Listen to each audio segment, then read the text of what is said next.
here to talk about storytelling. I know you're all like, great, another firefighter standing in front of a bunch of people telling stories. Sounds like the hotel bar last night. But in the fire service, storytelling is critical. Our history, our culture, our traditions, our health and safety, even our compensation depend on it. How do we get people to act on our ideas? We tell stories. Firefighters naturally swap stories after every fire, and by doing so, they multiply their experience. After years of hearing stories, they have a richer, more complete mental catalog of critical situations they may confront during a fire and the appropriate responses to those situations. Chip and Dan Heath from the book Made to Stick. I stumbled upon this book in an article I read years ago by Tiger Schmittendorf in Fire Rescue magazine. And the Heath brothers book has nothing to do with firefighting. It's a book about storytelling and what makes those stories stick in your mind. But right in the Heath brothers introduction, what do? They tell a story about firefighters telling stories. So, kind of in the vein of the Heath brothers, I'm going to talk about the process of storytelling. I'm going to talk about why in the fire service and how we tell stories internally, and why and how we turn them externally, and maybe some ways we could do both of those things better. The real difference between telling what happened and telling a story about what happened is that instead of being a victim of our past, we become the master of it. Donald Davis. And stories can be a way for humans to feel that we have control over the world. They allow people to see patterns where there is chaos, meaning where there is randomness. Cody Delastrati. We all work in an environment full of chaos and randomness. Stories help us make some structure, make some meaning out of that chaos and randomness. Again, they give us structure. They give us context. They help us find and form memories. And like the Heath brothers talked about, they help those memories stick. I told my company that I was coming out here to do this talk, and one of the members of my company is a big fan of TED Talk, so he was excited, and he wanted to know what I was talking about. So I said I was going to be talking about fire service storytelling. So Tommy kind of looked at me funny and said, well, what are you going to be talking about then? Lies? So sometimes there's a difference between what really happened and the story about what happened. And that's okay. Stories are for joining the past to the future. Stories are for those late hours in the night when you can't remember how you got from where you were to where you are. Stories are for eternity, when memory is erased, when there is nothing to remember except a story. Tim O'Brien, The Things They Carry. I don't know if anyone ever read O'Brien's book, but O'Brien's an author and a Vietnam vet. And he has a book that's about his experiences and his men's experiences in Vietnam. And while the book is technically fiction, it's all based on real experiences that O'Brien and his fellow soldiers experienced. And a lot of the mundane parts of the book are made up. Names, exact locations, all of the dialogue. But the truly crazy things, the things that can only happen in the chaos of war, are all based on real experiences. So let's see, some real events depicted with some fiction. These sound like the things we talk about around the coffee table in the firehouse, right? So again, stories help us take control of the world. They give us context. And as firefighters, we need to remember these stories so we can pass them on to our future generations. So let's see, we've talked about a couple key phrases here. Control, context, memory, and exchange. And again, why is this so important? So let's talk first about internal storytelling. Culture is something that forms over generations of firefighters telling stories around the kitchen table, holding others accountable for certain actions and expectations, and during training when senior members teach those things that are important to the department. Battalion Chief Dane Carley.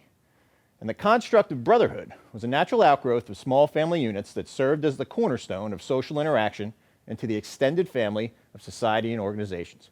Chief Fred Crosby. So as these quotes kind of say, firehouse kitchens where we bond, where we pass along traditions, knowledge, experience. And these stories help us build, maintain, and carry on our culture and traditions. And that magical term we all throw around, brotherhood and sisterhood, these are natural outgrowths of these social interactions. And internal storytelling is something we've always historically done well. We're legends at that, telling stories around the pot of coffee. But I think we're starting to fray a little bit on this. We all have our cell phones. We all have the ability to, while we're sitting around that coffee table with our crews, to be communicating with 6 other people, doing our side jobs, watching videos, playing games, flipping through Snapchat or Facebook. Our firehouses have gotten bigger. When I got on the job, 3 or 4 of us slept in one small room. We had a landline telephone. We had one computer. Now we each have our own bedrooms. We have Wi-Fi. Our firehouses are so big, we all have our own little nooks and crannies that we can slip off to. And I'm not going to say this with any kind of scientific backing. I haven't really looked into it yet. But doesn't it make sense? as we're becoming more and more isolated from each other, that our instances of substance and behavioral abuse are going to continue to go up? Aristotle talked eons ago about using storytelling as a means of catharsis, as a way to release emotions. Are we starting to let some of these opportunities pass us by? Are we allowing ourselves to live in our own little worlds and not communicating with each other, not maintaining that brotherhood and sisterhood, which helps us have these cathartic moments? Our ability to share information and experiences through effective storytelling will be a critical set in sustaining the future of the fire service. It's a form of mentoring, of teaching, and of leading. Again, a quote by Tiger Schmittendorf. I think it's a good quote to transition from internal to external storytelling. Telling our story externally to the people we serve, I think we are getting a little bit better at that. But historically, this has not been the case. I'd argue that historically, we've always sucked at telling our story. I'm going to tell a little story. I apologize. So I joined the fire service back in 1997. It was just a few weeks after I graduated from Emerson College in Boston. And like most people who are graduating with a degree in film, I found myself living back at my parents' house. Now, I was embarking on a legitimate career in film and television, but I'd always wanted to be a firefighter. And I thought, okay, I'm living with mom and dad. The neighborhood volunteer firehouse is right up the street. This is probably the only time in my life I'll get to be a firefighter. So on April 7th, 1997, I came into the fire service just a few weeks after getting my degree into the Melrose Hose Company No. 1 in the Sayreville, New Jersey Fire Department. And before you join a fire department, you kind of think you know what you're getting into. Fires, accidents, tragedy, drama, action.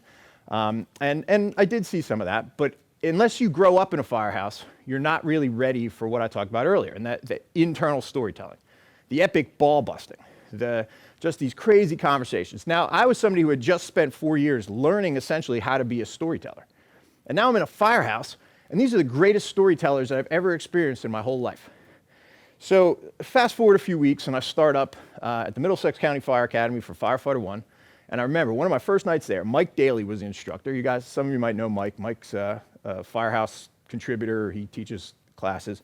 And Mike was talking about a bunch of things. And the one thing he was talking about was how the continual expanding role of the fire service, and how EMS and hazmat and service calls and all these things have kind of overtaken what we do. And that most of the people we serve have no idea what we're doing. And then even some of the people in the very room that we're in have no idea what we're doing. And he said, and why? He said, because we suck at telling our story. And this hit me like a ton of bricks. I'd only been in the fire service a few weeks, and in my experience in those few weeks, were that firefighters were the greatest storytellers that ever lived. How could there be this disconnect? So fast forward a little over a decade, and I have changed careers. I'm now a career firefighter. And having lunch in my firehouse, my battalion chief comes for lunch, and we're watching the news, and it's a story about a fire someplace. And after they're done showing the footage of the fire, there's interviews with every Tom, Dick, and Harry that's standing in the parking lot watching this building burn.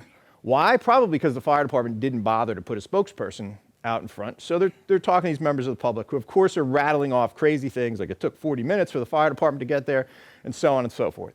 And just out of the blue, what does Chief Harris say? He said, "We suck at telling our story." Fast forward just 2 or 3 years ago. I'm out in Harrisburg, Pennsylvania, Art Fireman Conference. Jeff Shoup from Cleveland Fire is teaching a class.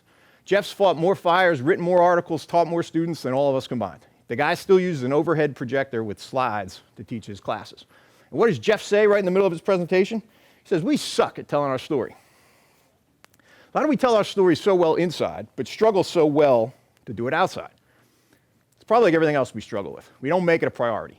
We don't practice it. We don't train on it, okay? We talked earlier about control and exchange. We're not always focused on those things. External storytelling is different than internal storytelling. It's an operational process. It requires tools. And like everything else we do that requires tools, it requires training, it requires practice. Once we had help on this. We had the local media that could help us. What was a better headline than "Hero Firefighter Saves Kid"? But in a lot of our communities, local media barely exists anymore.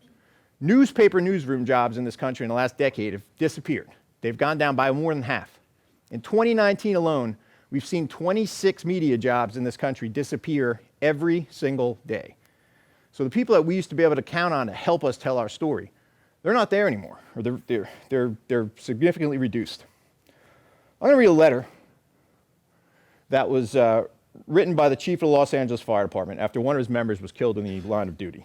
The last few lines of this letter are up there, but I'm going to read the letter in full. The LAFD was battling a serious fire overnight in a restaurant when there was a collapse. And when that collapse happened, one firefighter was killed and about 8 other firefighters were seriously injured. The chief of the department got called at home and said, "Chief, you should probably respond out here." And when he was responding out there, the chief was expecting a media circus. He was expecting, this was a major event. He was expecting a ton of media, so he was formulating what he was going to say in his mind to the media.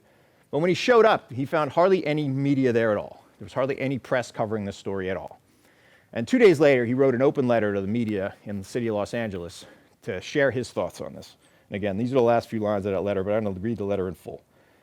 "I wonder how many news teams should cover a story where any human being suffers a violent death, 2 others are hospitalized, and 6 more are injured as a result of the same violence.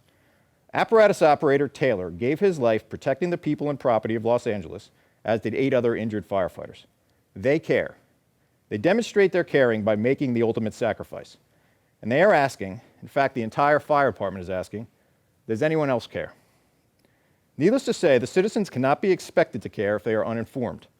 It is a cherished responsibility of the press to assure a thoroughly and informed citizenry through complete and objective news reporting. The people of Los Angeles have become accustomed to the protection of a truly great fire department, but this department is laboring under the severe burdens of insufficient manpower, inadequate budgets, and the parsimonious attitudes of some politicians. We depend on the press to cover and report on the dedication, hard work, and sacrifices made by the firefighters in this city. Without strong community support, the firefighters of Los Angeles will question the value of the sacrifices they make. We must have thorough and objective press coverage to maintain strong community support and thus effective fire department." Chief John C. Gerard, Los Angeles Fire Department. Apparatus operator Tom Taylor was killed on January 28, 1981. The chief wrote this letter 2 days later, so almost 40 years later. Or 40 years ago. So, sounds like back in 1981, it sounds like Chief Gerard thought it was pretty important for his fire service's story to be told. And that was at a time when the media, local media, was a lot more robust. Yet, as I was just telling you, in 1997, 2010, 2017, probably every single year in between, I myself heard fire service leaders say, "We suck at telling our story. We still don't want our pictures taken. We don't want to talk to the media. We say things like, what does Facebook have to do with firefighting?" And in most ways, it doesn't. Firefighting and everything else is about putting in work, hard work. Aaron Fields just said this year at his keynote address at FDIC. Work fixes everything. You want a shortcut? It's not on Facebook. I absolutely agree with Fields. But we need to stop looking at Facebook and Twitter as the work. They're the tools. They're tools that help us tell our story and tell our story better. I wrote my master's thesis, oddly enough, from Oklahoma State on how the fire service uses Facebook. And that's a whole other story how that ended up happening, which I'm happy to tell you later. But the one thing that's really useful about Facebook is it gives you metrics. So you post content and you know immediately how many people interact with that content, how popular that content is. And I looked at tons of content. I looked at fire departments all across America, and I studied what content resonated most with people who followed that content. And one thing was consistent. People liked content that talked about the work that firefighters did. So in other words, they liked stories about firefighters doing work. So remember back, I was telling a story about Mike Daly in Firefighter 1 back in 1997, and he was talking about all of our expanding roles. Fast forward to now. Most of our fire departments are busier than ever. But that work is largely not spent fighting fires. It's doing everything else. All the stuff he talked about back then, EMS runs, service calls, hazmat calls. Does a term have more value than simply being an identity? It does if you have to compete with other similar providers for a budget. It also has value when you have to merchandise yourself to the public in order to stay in their minds. Unfortunately, the fire service does a poor job of this. Usually we are reactive instead of proactive, and bitch, moan, and bellyache. Bill Carey. If we don't tell people what we do, or we can't tell people what we do, how do we expect people to understand and value what we do? And in too many places, like I said, as our workload is increasing, our resources remain the same, or they're even decreasing. How do we close that gap? We don't exist without public support. Our service exists because the public allows it to, through their tax dollars, through their donations, through other things that they do that they give us. They deserve to know they're getting a good value for their dollar.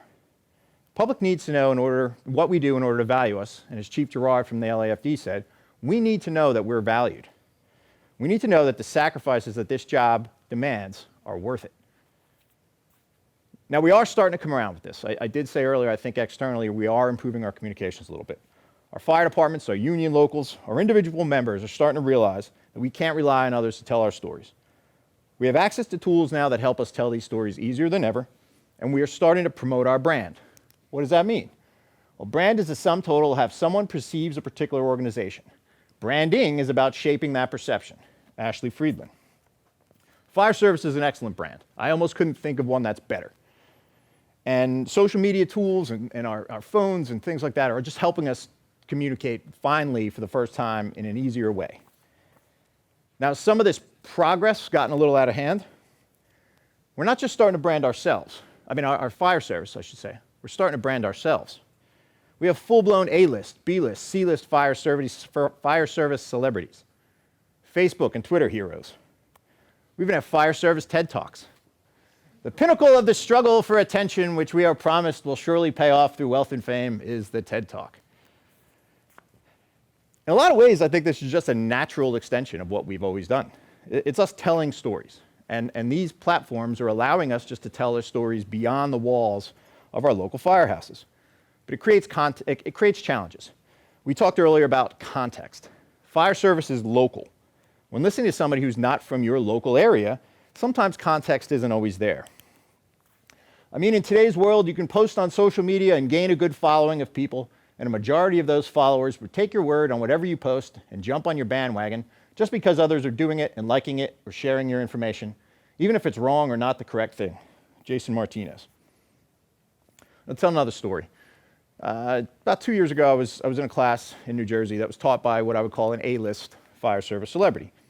And he had tons of information, and the class was great, and his knowledge and experience and background are not in question. I will make that very clear. But about halfway through the presentation, a slide came up that he was very critical of what was appearing to have happened in that picture. And he gave a very compelling argument, but there was only one problem. Everything that he was saying was wrong. How do I know that? Because I was at the fire. I was the nozzle man on the backup line at that fire. So I raised my hand and I said, hey, you know, this is a great class, but I was at that fire and everything you just said, that's not what was happening.